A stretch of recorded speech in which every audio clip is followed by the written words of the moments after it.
Welcome to MS astrology. So మనము గోచారం prediction చూద్దాము. ఈ మధ్యన చాలామంది అడుగుతున్న క్వశ్చన్ వరల్డ్ వార్ 3 వస్తుందా అని.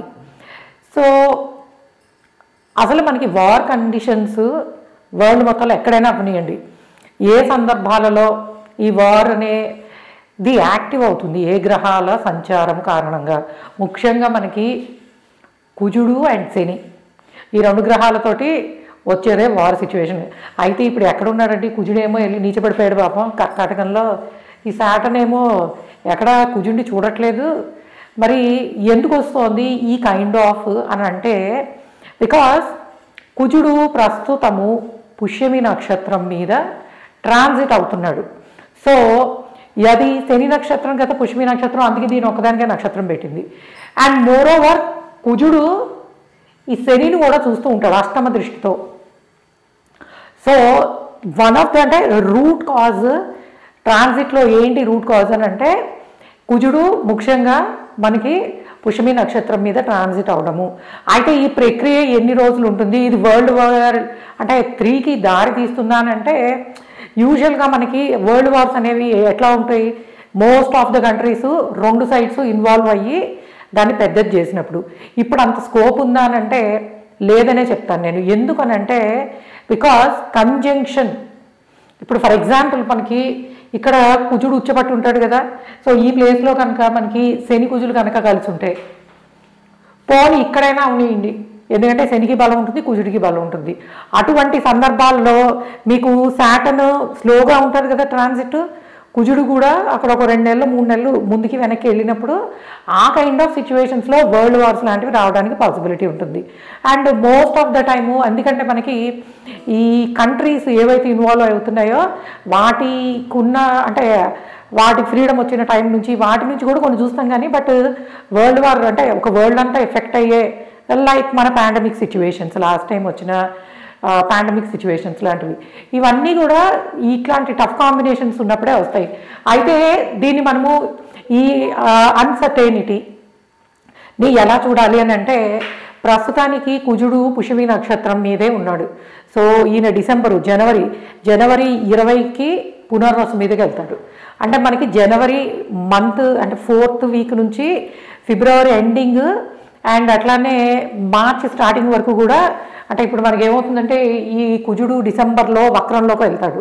ఇప్పుడు పుష్యమి మీద ఉన్న ఆయన వక్రించి వెనక్కి ట్రాన్సిట్ అవ్వడం మొదలు పెడతాడు. ఎందుకంటే వక్రం అంటే అదే కదా మనకి, ఈయన వక్రంలో ఉండి పుష్యమికి పైన ఇక్కడ పునర్వసు 4వ పాదం ఉంటుంది. సో ఈయన పునర్వసు 4వ పాదాన్ని చేరినప్పుడు మనకి అంత వార్ లాంటి కండిషన్స్ ఉండవు, తగ్గుతాయి. అది ఎప్పుడు అవుతుంది, జనవరి 20కి అవుతుంది. అంటే మనకి ఈ డిసెంబర్ నెల జనవరి స్టార్టింగు డెఫినెట్గా టఫే ఉంటుంది. అండ్ తర్వాత కుజుడు మనకి వక్రించి ఆయన పునర్వసు 2 వరకు కూడా వెళ్తున్నాడు. పునర్వసు 2కి వెళ్ళిన తర్వాత డైరెక్ట్ అయ్యి అగైన్ ఈ స్టార్ట్స్ కమింగ్, మళ్ళీ పుష్యమి మీదకి వచ్చేటప్పటికి మార్చ్ 1st 2nd వీక్ అవుతుంది. సో పుష్యమి మీద ఆయన ట్రాన్సిట్ మొత్తము మే 1st వీక్ వరకు ఉంటుంది.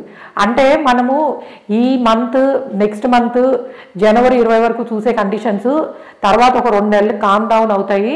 మళ్ళీ ఈ కుజుడు కనుక పుష్యమి నక్షత్రం మీద ట్రాన్సిట్ అవుతున్నప్పుడు అగైన్ మనకి కొంచెము ఏదో ఒక ప్లేస్లో, నాట్ లైక్ రష్యా ఉక్రెయిన్ అనే కాకుండా ఇంకా డిఫరెంట్ ప్లేసెస్లో ఉండొచ్చు, బట్ అది కూడా మళ్ళీ కొంచెం ఎక్కువ అవ్వచ్చు. సో కాబట్టి కుజుడు ఈ ట్రాన్సిట్లో మొత్తం ఆశ్లేష నక్షత్రం మీదకి మే నెలలో వస్తాడు. అప్పటి నుంచి ఇంకా మళ్ళీ ఆయన ట్రాన్సిట్ అనేది దగ్గర మనకి అనురాధ మీదకి వచ్చేసే వరకు కూడా ఇంకా శాటర్న్ నక్షత్రాలు ఉండవు కాబట్టి ఇబ్బంది లేదు. ఎప్పుడు కూడాను ఈ కుజుడు శని నక్షత్రాలు అండ్ శని కుజుడు నక్షత్రాలు, శని కుజులు మ్యూచువల్ ఆస్పెక్టు, శని కుజుడిని చూసినా కుజుడిని శని చూసినా ఇలా ఉన్నప్పుడు మీకు వరల్డ్లో కొంచెము అన్సర్టైనిటీ, ఎక్కడొక్కడ వార్స్, అగ్ని ప్రమాదాలు, పాండమిక్లు, సునామీలు ఇలా అన్నమాట.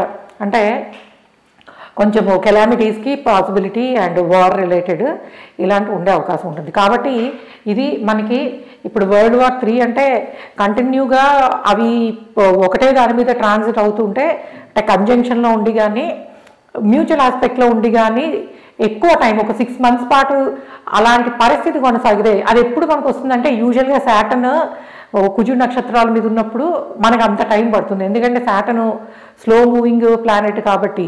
బట్ కుజుడు ఎప్పుడు కూడాను హార్డ్లీ ఆయన 1.5 months దానిలోనే ట్రాన్సిట్ అవుతూ ఉంటాడు. అన్లెస్ అదర్వైజ్ రెట్రోగ్రేషన్లో ఉంటే అగైన్ బ్యాక్ వెళ్ళి మళ్ళీ ముందుకు అన్నీ వచ్చేటప్పటికి ఒక 3 months అనేది ఆయన పర్టికులర్గా ఆ పుష్యమి నక్షత్రం మీద 3.5 to 4 months. సో కాబట్టి డెఫినెట్గా ఆ టైంలో ఇబ్బందులు అంటే like war kind of situations world face చేయడానికి పాసిబిలిటీ ఉంటుంది. ఇది World War III వరకు వెళ్ళిపోదు. అండ్ వన్ మోర్ థింగ్ ఏంటంటే మనకిప్పుడు ట్రంప్ కదా గెలిచింది. సో ఈవెన్ ఇప్పుడు మన ప్రిడిక్షన్కి యుఎస్ కొత్త గవర్నమెంట్కి చూసినా కూడాను కొత్త గవర్నమెంట్ పవర్లోకి వస్తున్నది కూడా మీకు జనవరి చివరికి ఫెబ్ నుంచి ఆయన రూలింగ్లోకి వెళ్ళిపోతుంది.